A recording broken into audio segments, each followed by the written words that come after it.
Block 1. The Boy Who Claims to Have Come from the Moon. Flagstaff, Arizona awoke under the cold, silent glow of a morning that seemed just like any other. But inside a simple home on the outskirts of the city, something completely unexpected was about to unfold.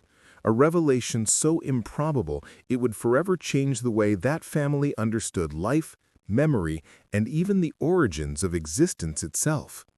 The 6-year-old boy woke up calmly, still wrapped in his blanket, his face marked by the folds of the pillow. He walked over to his mother, rested his head on her arm, and said, with the same natural tone one uses to describe last night's dream, "Before I was born here, I lived on the moon." There was no laughter, no invention, no spark of fantasy in his eyes. The sentence came pure and direct, as if it were a simple fact from his personal story. And in that instant, the mother realized the boy wasn't playing. He was remembering. The family, deeply private, avoids any form of public exposure. They prefer to remain anonymous to protect the boy's life, to prevent media or financial exploitation, and especially to avoid ill-intentioned people using the case for their own interests. Their fear is real.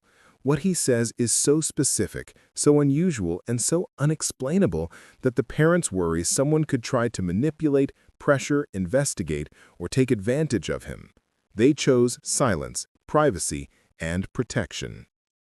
If you believe that some signs speak to those who know how to listen, subscribe to this channel and turn on notifications. In the following days, something extraordinary began to happen. The boy not only reaffirmed that he had lived on the moon before being born, but started describing details impossible to ignore. And the most impressive part, he spoke with childlike simplicity, yet with a precision no kid his age should possess. He said he lived down there in the hidden part. When the mother asked what he meant, he responded by drawing circles in the air, as if showing enormous underground chambers. To him, these chambers were round cities inside the stone, spaces so large that sound took a long time to return. It was as if he were describing gigantic caverns carved deep inside lunar rock. But there was something that confused the mother even more: the light. He explained that these chambers were illuminated by a light that was born from the stone. It wasn't a lamp, it wasn't fire, it wasn't electricity. He tried to explain the only way he could. The stone glowed from the inside, like it was breathing light. The mother asked how that worked, but he didn't know. He simply said that everything was just like that there. There was no effort to invent, no exaggeration, just memory, raw and real. Over time, other more specific details emerged. The boy spoke of tunnels connecting these chambers, tunnels narrow, long, and silent. He said some were dangerous because the floor opened. He said there were areas where the stone was slippery, others where the air seemed to come from inside the rock, creating cold drafts. None of this made sense to the mother until she started pointing to specific regions on the lunar surface. When she showed images of the moon on the computer, the boy observed them carefully and said, "This place was dangerous. This one had an opening. That was near the entrance." He didn't know the names of the craters, but he recognized real places with the confidence of someone who had been there. Then came an even more unsettling detail. The boy talked about areas where the shadow never changed. Curious, the mother researched and discovered that NASA had documented regions of permanent shadow on the moon, craters where sunlight never enters because of the angle of inclination. How could a 6-year-old know that? One ordinary afternoon, while playing on the living room floor, the boy suddenly stopped. He stared at his hands as if a deep memory had surfaced from nowhere. The mother asked what he was thinking. He replied, "On the moon, we learned about the Creator, the one who made everything, and about the messengers who went up and down between places." The sentence hit the mother like a shock. It wasn't the kind of thing learned from cartoons. It wasn't part of the family's daily life. But the strangest part was its resemblance to passages from the Book of Enoch, even though the boy had never heard that name in his life. He didn't quote the book, he didn't use complex words, he spoke with innocence, like someone who had seen, learned, and kept those memories. The mother tried to find logical explanations, but nothing fit. The boy had never been exposed to advanced studies, ancient texts, or documentaries about the moon, and yet he described details that matched photographs, scientific records, and even real anomalies. At one moment, he said he lived on the part that doesn't show from here. The mother found it curious and asked, "What do you mean?" He replied, as if it were obvious, "The hidden part, the one you don't see." Days later, she discovered that the region forever turned away from Earth is called the far side of the moon, unknown to most children and even to many adults. One night, while the moon shone brightly over Flagstaff, the mother took the boy outside. She pointed to the sky and asked, "Was that where you lived?" The boy narrowed his eyes, thought for a moment, and answered, "No, it was behind it, where the light doesn't reach." It became impossible to ignore the feeling that the boy carried memories that did not belong to this life. Flagstaff, known for its connection to astronomy and the clear mountain skies, now felt like the perfect stage for one of the most mysterious cases ever involving childhood memory and life before life. Every detail, the light born from stone, the tunnels, the dangerous craters, the reference to the Creator and the messengers, and the far side, formed a web of information so coherent and sensory that it became harder and harder to believe it was all just imagination. What stands out to you the most so far? The underground cities, the light born from stone, or the real lunar craters the boy mentioned? Leave your comment. Prepare yourself. The next block deepens the mystery in a way you've never seen. Block 2. Impossible memories take shape. That sentence, "I lived in the hidden part where the light doesn't reach," stayed in the mother's mind for days. It wasn't just another childish remark, it was a structured statement connected to everything the boy had been describing since that first morning. If it were imagination, it would have contradicted itself at some point. But no, the more he spoke, the more coherence emerged, and the more coherence, the more impossible everything seemed. The mother, trying to remain calm, knew she was facing something far beyond ordinary logic, and the more she tried to ignore it, the more the boy seemed to bring new memories, as if a door in his mind had been opened, a door he never even realized existed until now. The days began to take on a different rhythm. Small, everyday moments became triggers for new descriptions, and each description added a deeper layer to the mystery surrounding that child. One afternoon, while playing with rocks in the backyard, the boy picked one up, held it close to his face, and observed it carefully. Then he said, "This rock is dead." The mother asked what he meant by that. "The moon's rock isn't dead like this. It shines on the inside. It feels like it thinks, or feels when we touch it." The mother tried to smile, but inside she felt a growing uneasiness. It didn't feel like imagination. It felt like a sensory description, a physical, emotional, almost tactile memory, like someone recalling the smell of their childhood home or the feeling of sand between their fingers. He spoke of the moon with the intimacy of someone who had lived there. And then a new detail emerged, one that completely shifted the level of investigation. While drawing on the ground with a stick, the boy made a large circle, then several smaller ones around it. The mother asked what it meant. "It was kind of like this. The big chamber was in the middle. We went down a round slope and arrived there." Trying not to show fear, the mother asked, "And what did you do there?" The boy responded with a simple, almost automatic gesture. "We listened to the stone." "Listened to the stone?" "Yes, the stone talked when the floor was going to open. It made a sound that came from inside." The mother fell silent. Days later, when she started researching old records and lunar mission reports, she found something disturbing.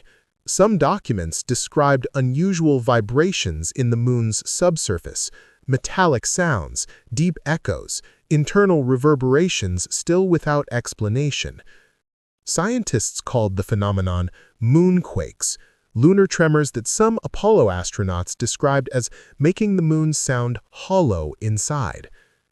The 6-year-old boy was describing exactly that without ever hearing about it. Every new discovery made the mother more unsure. She didn't know whether to feel fear, curiosity, or compassion. The boy didn't seem troubled. On the contrary, he always spoke with serenity, as if simply sharing memories of a place he loved and now felt too far away to revisit. But the story would grow even stranger. On a cold night, the mother found the boy in the backyard, staring fixedly at the sky. The moon was rising on the horizon, glowing bright and white. He seemed sad. The mother asked, "What's wrong?" He didn't take his eyes off the sky.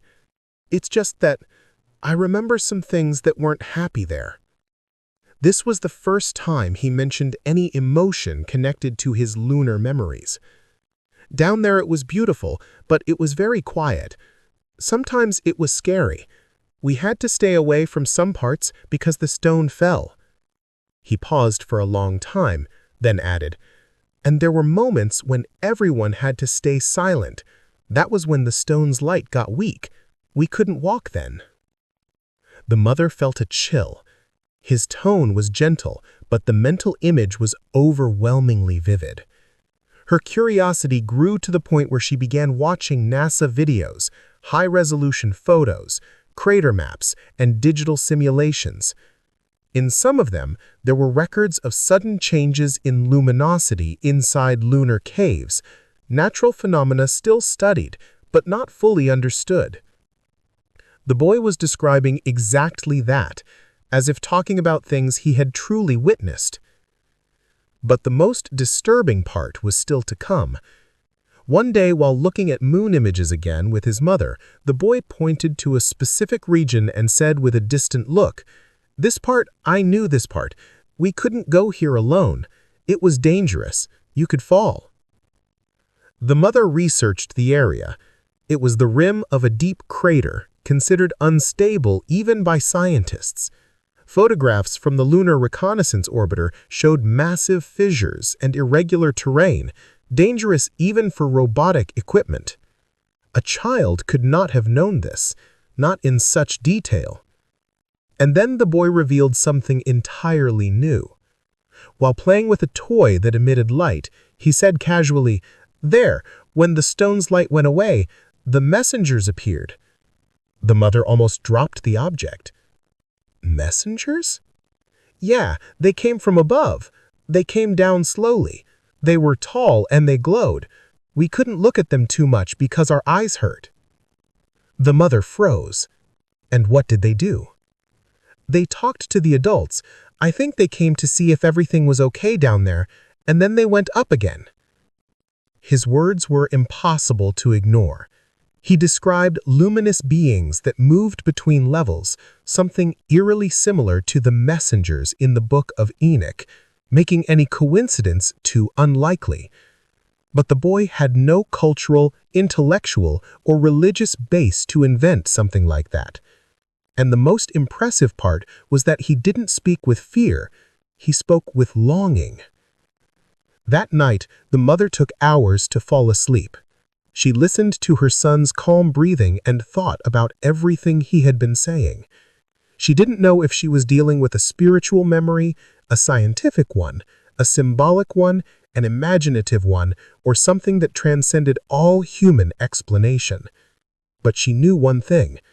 She needed to protect him.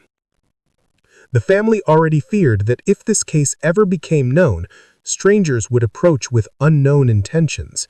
Some trying to profit, others wanting to study the boy, others trying to use him as proof of something. And there are those who feel threatened by anything they cannot explain. So silence became the rule. No neighbor knows, no distant relative heard details. Protection is absolute. But none of that changed the fact that something absolutely extraordinary was happening. The boy continued remembering, and his memories grew deeper each day. He drew spiral-shaped tunnels, described stone doors that slid easily, spoke of a place where the air tasted like iron, and another where it felt like the stone trembled when someone arrived. All of this without ever watching videos, reading books, or hearing stories that could inspire such descriptions. And then he said something that made the mother feel real fear for the first time. "I don't know if I can tell everything." She asked why. The boy looked at the ground and answered, "Because some things weren't meant to be spoken here." That sentence, spoken by such a small child, was enough to turn a curious mystery into something profound, tense, and spiritually overwhelming. What do you find most impressive about the boy's memories? The messengers, the caverns, the living light from the stones, or the moon's hidden side? Subscribe to the channel and comment your opinion below. Prepare yourself. The next block reveals something frightening about the boy's life. Block 3. Revelations that were not meant to be remembered. In the days that followed, the atmosphere inside that house in Flagstaff began to change. It wasn't fear. It wasn't tension. It was something deeper. The sense that every word the boy spoke carried more than just a simple account. It felt as though, somehow, he was unveiling layers of something that shouldn't be remembered so soon, or perhaps shouldn't be remembered at all. The mother was afraid to pressure him, but also afraid to ignore something that clearly needed to be understood.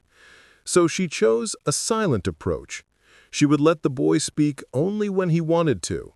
No direct questions, no interference, no suggestions, just observation. And within this careful silence, new memories surfaced, memories that made everything even more impossible.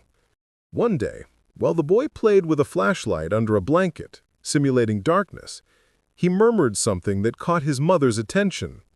"This is how it was there. When the stone's light ran out, everything stayed like this." She hesitated, but then asked, "And what happened when the light went out?" He slowly pulled the blanket off and replied with a calmness that contrasted with his words, "We had to wait. We couldn't walk. We couldn't make noise. It was like everything was sleeping." A chill ran through the mother. This felt more like a sensory memory than a child's metaphor. It felt like a real moment he had lived, something marked by emotion, silence, and above all, fear. The boy continued. "Sometimes it took a long time. The light came back slowly. First it turned blue, then white. When it turned white, it was safe again." The mother had no response, no reference, no explanation. The only thing she knew was that those words carried something ancient and deep. That same week, something even more disturbing happened. The boy was drawing circles and lines on the ground with a stick when he paused for a long moment. Then, in a low voice, he said, "I remember the long hallway, the one that was forbidden." The mother's heart raced. She asked why. The boy replied, "It was where the messengers came down. We couldn't go there. Only the older ones went when the light called." "Called? What do you mean, called?" "The stone's light blinked. It was like it talked, but not with a voice. It made a call from inside." The mother froze. That kind of structure didn't feel like imagination. It was too organized, too consistent, too detailed. And when he said, "We couldn't go there," there was a clear emotional charge. Fear, respect, obedience. As if he truly lived it. The boy began drawing again, this time making what looked like a straight line descending into a smaller circle at the end. "And where did that hallway lead?" the mother asked carefully. He hesitated, looked around, and whispered, "It's where they kept the things that came from above." She didn't understand. "The things from above?" He answered with wide eyes. "The shiny things." She tried to ask more, but the boy shook his head, as if it were too delicate to talk about, or perhaps too frightening for a child to explain. Days later, another fragment surfaced. This time during an ordinary moment. The boy was sitting on the living room floor, running his fingers across a blanket, when he said without thinking, "I remember when the stone got very weak and everyone ran." The mother froze. "Ran? You all ran?" He nodded and replied, "The big chamber started shaking, the light was dying, and the stone made the sound, the inside sound, the one that warned us." The mother's breath faltered. "And what happened?" "The messengers came down, but they were different. They shined much more, and we had to stay far." The mother noticed that whenever he spoke of the messengers, his tone changed. Not fear, but reverence. Like someone speaking of something immense, distant, too powerful for human eyes. Then the boy shared even more unsettling memories. He was quietly drawing repeated circles on a sheet of paper.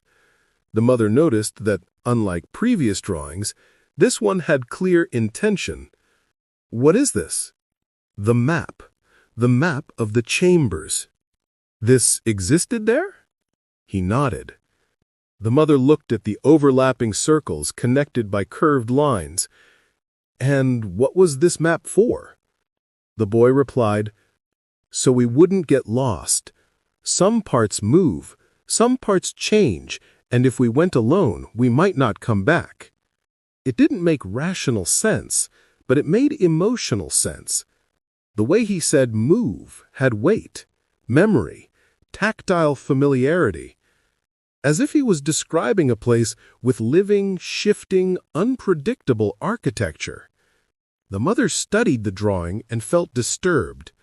The structure resembled diagrams of ancient cave systems, large chambers connected by narrow tunnels. But it also resembled geological maps of layered underground caverns. The boy didn't have the age, access, or knowledge for this. He simply remembered. Then an unexpected revelation surfaced. On a silent night, the boy woke up startled. He didn't cry, he didn't shake. He just breathed deeply, as if a memory too strong had returned. The mother approached and asked what happened. He replied weakly, "I remembered why I came here." The mother sat beside him, trying to stay calm. "Can you tell me?" He swallowed hard. It said, "The light, the stone's light." "Yes?" It turned red and blinked. It had never happened before, and then everyone stopped. The older ones listened and said it was a call that someone had to go to the other place. The mother was breathless. "And you?" "I was chosen." Absolute silence. "Why?" The boy answered with heartbreaking sincerity. "Because I remembered things from before." She fought to stay steady. "Things from before?" He nodded. "From other places? Other lights? Other lives?" She didn't know how to react. It surpassed everything she thought possible. It was too spiritual, too deep, and yet carried that unmistakable innocence, the kind only a child has when they truly believe what they're saying. That night marked the mother deeply. She realized she wasn't just witnessing memories of an impossible place. She was witnessing a pattern, as if the boy was accessing not just a fragment, but an entire story with rules, hierarchies, events, and even a supposed calling that brought him to Earth. The parents' fear grew. If the boy truly carried such profound memories, what did it mean? And more importantly, who else might be interested in this? The decision to keep everything secret became even stronger. No neighbor knew, no one at school suspected. The family avoided comments, visits, anything that might draw attention. Silence became protection. But one unspoken question hung in the air. What if the boy's memories are real? What impressed you the most in this block? The messengers, the chamber map, the forbidden hallway, or the revelation of the calling? Leave your opinion in the comments and share this video. Prepare yourself, because the next block reveals something that will leave you in shock. Block 4. The past that tries to reveal itself. There was an unusual calm in the days that followed the boy's latest revelations. The mother noticed he was quieter, more introspective. Not sad, but as if he were reorganizing inside himself memories that did not belong to this world. He played, smiled, did everything a child his age would normally do. But there were always moments when he stopped, stared into the distance, and seemed to listen to something no one else could hear. These silent pauses became more frequent, and the mother, though afraid, knew this wasn't imagination. It was as if fragments of an impossible past were trying to fit themselves back together in the boy's mind, a past that did not belong to Earth. One of these memories resurfaced unexpectedly during an ordinary morning in the kitchen. The boy watched the steam rising from a pot of hot water. He seemed fascinated by the way the steam moved and said, "There was this there too, but it wasn't hot. It came out of the cold stone." The mother asked what he meant by "came out of the stone." He explained, "It was like the stone breathed air pores. We could see the ice move when it breathed." The mother was confused. He spoke with such natural ease that it was hard to believe it was made up. Later, when she researched the subject herself, she found scientific reports of water vapor escaping from the lunar surface in specific regions, freezing jets and gases expelled from inside the rock, rare phenomena studied only in advanced missions. How could the boy know this? Days later, a new revelation emerged, this time at night, while they watched the sky from the backyard. The boy pointed at the crescent moon and said, "I remember when it was like this, just a piece. It was the day of silence." The mother asked what the day of silence was. He explained, "It was when the messengers passed above. Everyone stayed quiet. No one could go down to the tunnels. It was like we were hiding from the sky." A chill ran through the mother. That idea that they hid from the sky was far too symbolic for a child. There was something spiritual in it, a mixture of reverence and fear that only ancient cultures or deep experiences could produce. She asked, "Why did you hide?" He answered without hesitation, "Because when the moon was just a piece, their light got really strong, really strong. You could see the walls shaking." The mother didn't know what to think. It didn't match anything from a child's world. It felt more like a sensory spiritual memory, as if he were describing a ritual or a moment of vigilance and protection. Another unsettling memory surfaced during a light rain in the afternoon, something unusual for Flagstaff. The boy watched the droplets run down the window and suddenly murmured, "There wasn't this there. There was no rain." The mother nodded, thinking it was just a simple comment. But then he continued, "When the stone got warm, shiny dust fell. It looked like rain, but it hurt if it touched the skin." The mother asked if that happened often. He shook his head. "Not much. Only when the big light passed above and the stone started to shake." Curious, the mother researched again and found NASA studies about electrostatic dust storms on the moon, luminous, floating microparticles lifted by solar radiation and static electricity. Again, the boy described a real phenomenon with no way of knowing. But the most disturbing revelation came one late afternoon while he played with building blocks. The boy created what looked like a hallway with a larger opening at the end. Then he placed a small block in the center and said, "This was the whitest place. We couldn't stay here for long." The mother asked what happened there. He said, "That's where the shiny things came down." She tried to stay calm. "And who took care of that place?" He answered, without looking away from the blocks, "The ones who knew how to hear the stone." The mother swallowed hard. "Hear the stone?" He explained, "They knew when the stone talked, when it warned, when it was sad, when it was scared." That phrase, "when the stone was scared," left the mother in silent shock. It was too poetic, too symbolic, too deep, and yet somehow genuine, as if it made perfect sense within the logic of the boy's mysterious lunar memories. And then came the night that changed everything.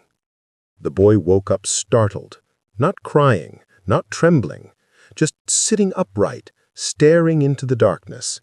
The mother, hearing the movement, entered the room and asked what was wrong. He answered in a low, shaky voice, "I remembered the day I left." She moved closer slowly. "Can you tell me?" He took a deep breath. The light turned red, very red. It never turned that way. The messengers came down the forbidden hallway. They talked without mouths, but you could hear it here. He touched his chest. The older ones said someone had to go before the light went out completely, before everything went dark. The mother couldn't breathe. And who went? The boy shook his head slowly. "Me." She tried to stay calm. "Why you?" He answered with heartbreaking innocence. "Because I remembered, because I had already gone and come back other times, and they said that the ones who remember can cross." The mother fought back tears. "Cross to where?" The boy pointed to his own body. "Here." Silence. That moment echoed in the mother's mind for a long time.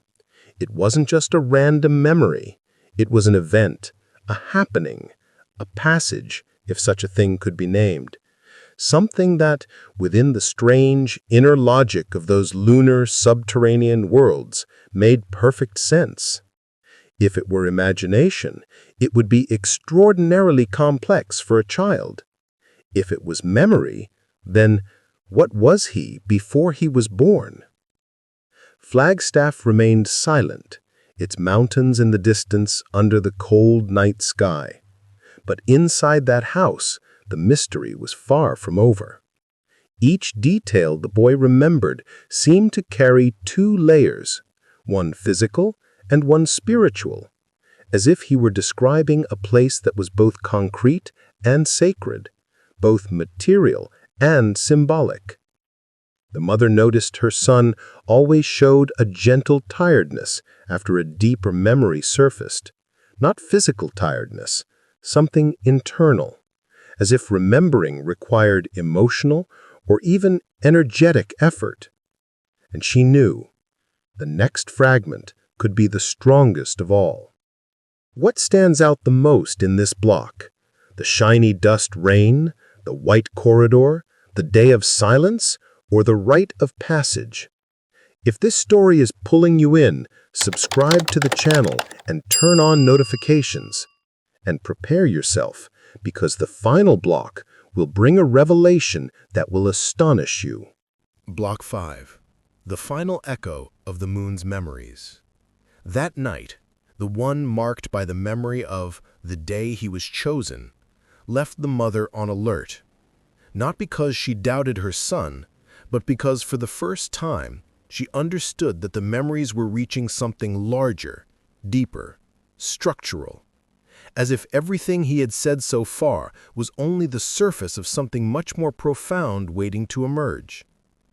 And then, as if following an invisible clock, the boy began to remember not just events, but sensations.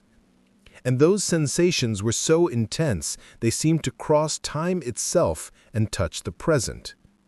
The next morning, the mother found the boy sitting on the living room floor, eyes fixed on an imaginary point.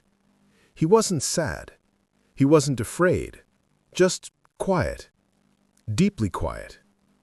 She approached slowly and asked if he was okay. He answered without shifting his gaze. "I remember the last sound." The mother felt her stomach sink. The last sound of what? Of the big stone, when it talked to me. He placed his hand on his chest, as he always did whenever he said he heard something. It was a sound from inside, like a heart, but not like ours. It was much stronger, slower. The mother swallowed. And what did it say? The boy looked at her for the first time and replied, "It said I had to leave before it fell asleep." Those words echoed inside the mother like a silent revelation. Fell asleep? What did that mean in the logic of the lunar world he described? Was it metaphorical? Literal? Whatever it meant, the boy spoke with the conviction of someone who had truly lived it. In the days that followed, scattered fragments aligned like pieces of an ancient puzzle. The boy began remembering the exact moment he left that subterranean lunar world to come to Earth. He described the chamber lit by the stone's white glow. He described the messengers who shone as though made of liquid light. He described the elders making a circular gesture in front of their chests, a gesture he reproduced without effort, as if it were sacred. And then he said with unsettling calm, "They took me to the place where the stone was alive. It trembled, as if it were breathing faster, and when I put my hand on it, everything became very, very white." The mother held his hand. And then he took a long breath, as if feeling the impact of that light again. "Then I woke up here." Everything aligned. The calling, the red light, the forbidden corridor, the messengers, the vibrating stone. Everything converged toward a single moment. The transition. It wasn't just a memory. It was a passage. As if something or someone had prepared the boy for a new life, a life on Earth. But what came next was even more astonishing and, in its own way, final. One quiet afternoon, while organizing his toys, the boy stopped and said, "I remember something I forgot to tell." The mother knelt beside him with the same calm tone she had used from the beginning. "You can tell me." He looked down and began. "Before I came, the elders said we had to take care of what was here, because the stone was already weak and couldn't keep everything alone anymore." The mother frowned. "Keep what?" The boy slowly lifted his eyes. "The memories." That word, in that context, felt like it carried an entire universe within it.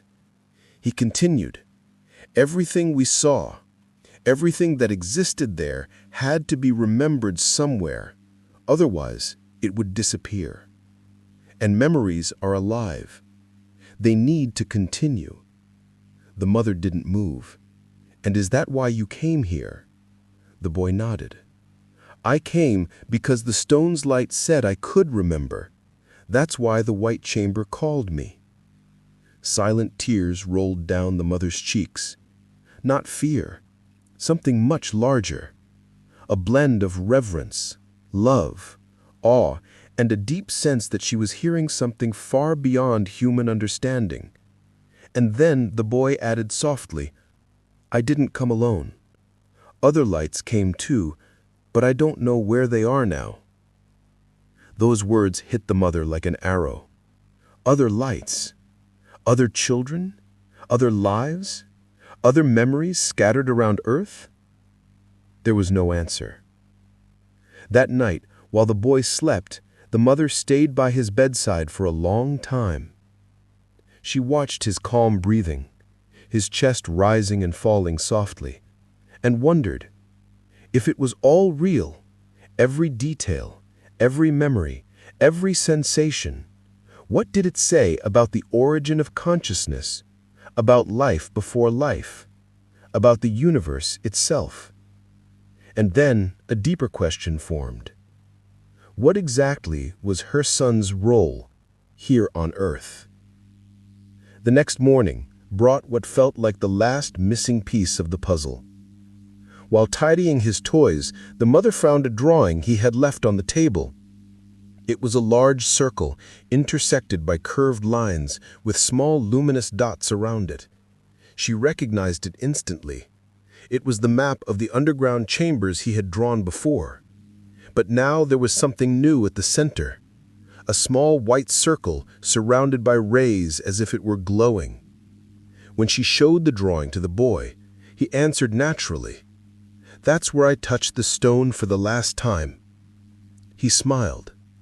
A calm, almost spiritual smile. It's where everything ends and begins again. That sentence seemed to close the story symbolically and impossibly at the same time.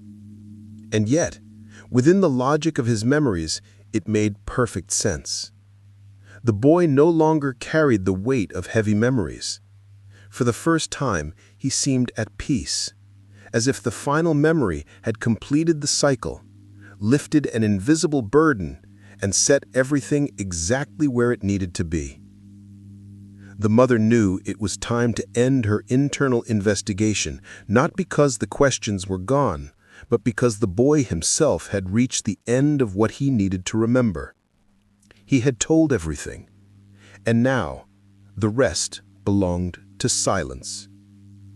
As night fell over Flagstaff, the mother tucked him into bed.